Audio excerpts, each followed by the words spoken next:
Assalamualaikum warahmatullahi wabarakatuh. Good morning student. How are you today?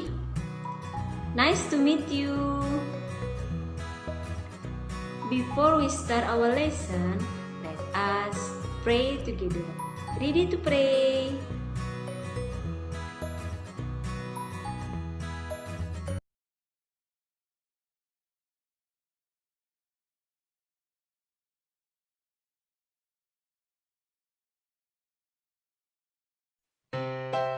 Halo anak-anak, jumpa lagi dengan Memreni pada video pembelajaran selanjutnya, yang mana kita saat ini masuk pada pembelajaran tema 3 yang berjudul Tokoh dan Penemu. Semoga apa yang anak-anak dengar dan saksikan dalam video pembelajaran ini bisa dipahami dengan mudah ya. Mari kita mulai. Subtema 1 berjudul Penemuan yang Mengubah Dunia, yang mana tujuan pembelajaran kita adalah siswa dapat mengidentifikasi perubahan sosial budaya dalam rangka modernisasi bangsa Indonesia. Nah, coba anak-anak perhatikan pada gambar di slide yang mana kehidupan manusia dari menggunakan mesin uap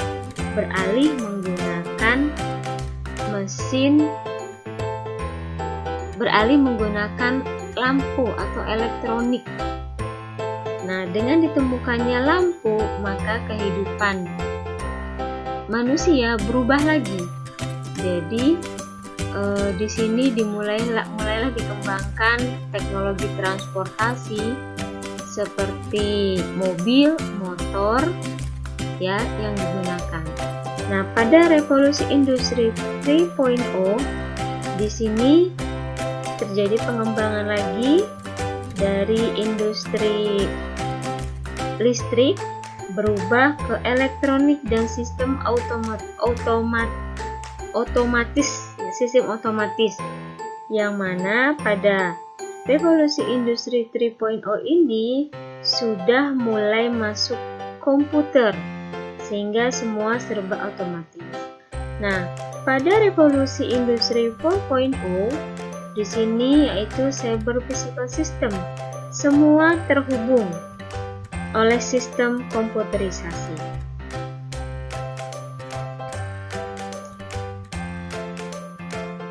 Pada abad revolusi industri 1.0, di mana dimulai pada abad ke-18, seorang ilmuwan yang bernama James Watt membuat dan menemukan sebuah alat yang bernama mesin uap.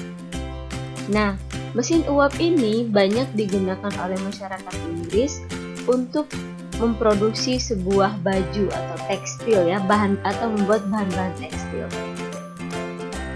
Dan pada revolusi industri 1.0 di sini banyak sekali aktivitas manusia banyak mengalami perubahan, yang mana pada kebiasaan yang menggunakan tenaga hewan dan juga tenaga manusia itu berubah.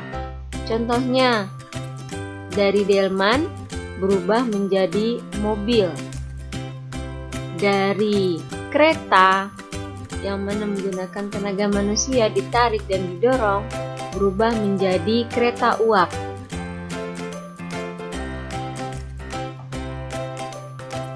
Pada abad ke-19, di mana dimulainya revolusi industri 2.0 dengan ditandainya listrik, yang mana seorang ilmuwan yang bernama Michael Faraday menemukan bola lampu, sehingga pada abad ini energi listrik terciptakan sehingga membuat adanya perubahan dari energi uap menjadi energi listrik.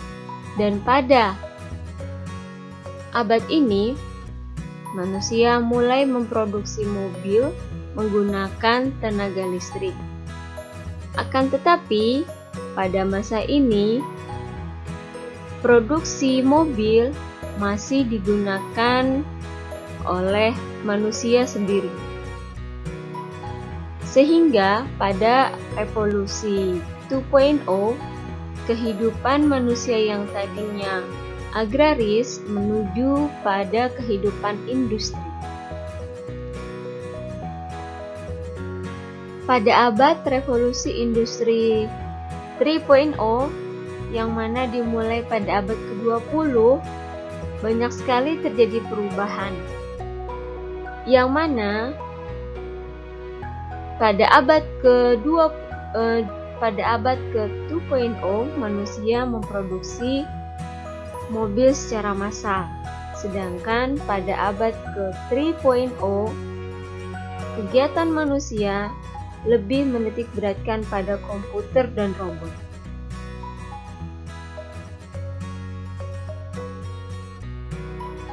Pada abad industri 4.0, di mana di sini terjadi perkembangan cyber physical. Jadi semua terhubung dalam satu genggaman, yaitu dalam satu genggaman yaitu handphone. Dan juga pada revolusi industri 4.0 ini kita bisa melihat hal yang tidak pernah ada itu ada dalam kehidupan kita. Contohnya saja dengan adanya Gojek, kita bisa memesan makanan antar jemput itu melalui satu aplikasi. Ya, jadi semua terhubung dan tersistem dengan rapi di dalam satu aplikasi.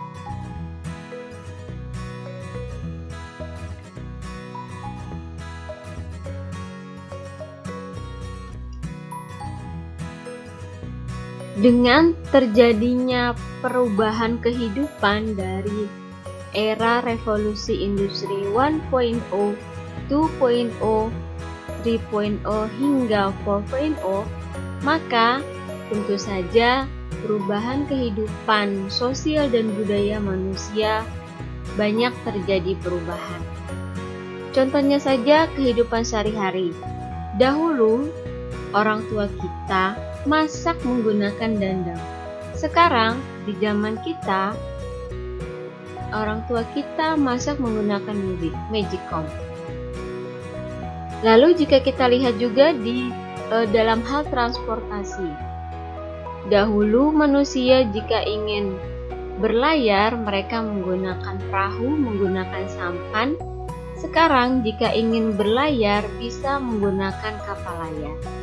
Begitu juga dalam hal pertanian. Dahulu manusia bertani menggunakan kerbau, membajak menggunakan kerbau. Sekarang manusia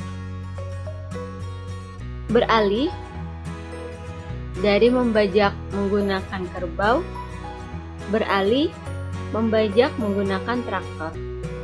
Ya, jadi bisa kita lihat di mana era revolusi industri 1.0 itu masih era agraris. Lalu berubah ke era industri hingga sekarang berubah kepada era informal.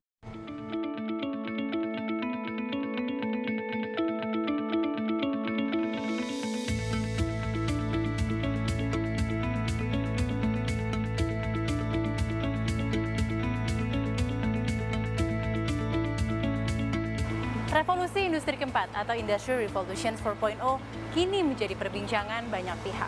Pemerintah, industri, dan perusahaan mengerahkan segala persiapan untuk menghadapinya.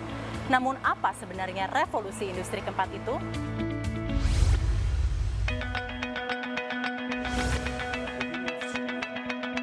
Klaus Schwab adalah sosok yang pertama kali mengemukakan istilah itu kepada publik di pertemuan World Economic Forum 2016. Schwab memaparkan revolusi teknologi sedang berlangsung dan mengaburkan batas antara fisik, digital, dan biologis. Sederhananya, Revolusi industri keempat adalah bagaimana teknologi seperti kecerdasan buatan, kendaraan otonom, dan internet saling memengaruhi kehidupan manusia.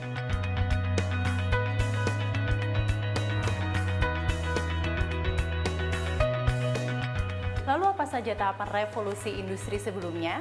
Revolusi industri 1 dimulai pada abad ke-18 dengan adanya penemuan mesin uap dan mesin manufaktur.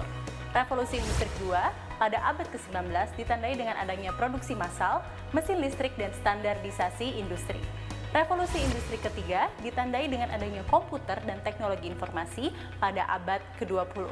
Dan saat ini kita sedang berada di era revolusi industri keempat.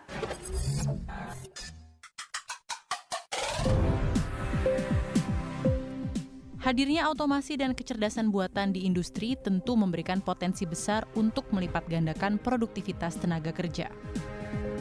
Berbagai perusahaan besar dunia bahkan telah menggunakan robot dan kecerdasan buatan sebagai pekerja di lini produksinya. Sebut saja Amazon, Tesla, Uber, DHL, Adidas, dan Nestle. Di Indonesia, operasional pabrik Suzuki Cikarang telah menggunakan teknologi robotik.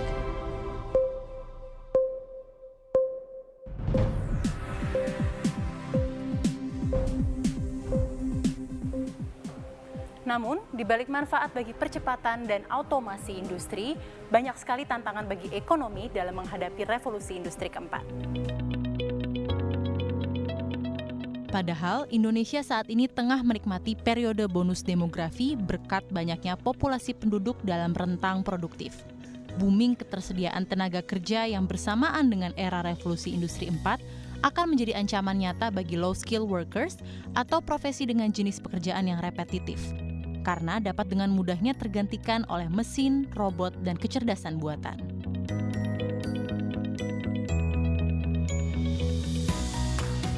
Menurut data McKinsey, 7 bidang pekerjaan yang akan tetap bertahan di era otomasi antara lain industri kreatif, teknologi informasi, profesional, manajer, pelayanan kesehatan, pendidikan, dan jasa konstruksi. Kementerian Perindustrian telah meluncurkan inisiatif Making Indonesia 4.0 dalam menghadapi revolusi industri keempat. Ada 10 prioritas nasional lintas sektoral dalam upaya memperkuat struktur perindustrian Indonesia dalam menghadapi tantangan di masa depan. Jadi, selamat datang di revolusi industri keempat. Tim Liputan CNBC Indonesia.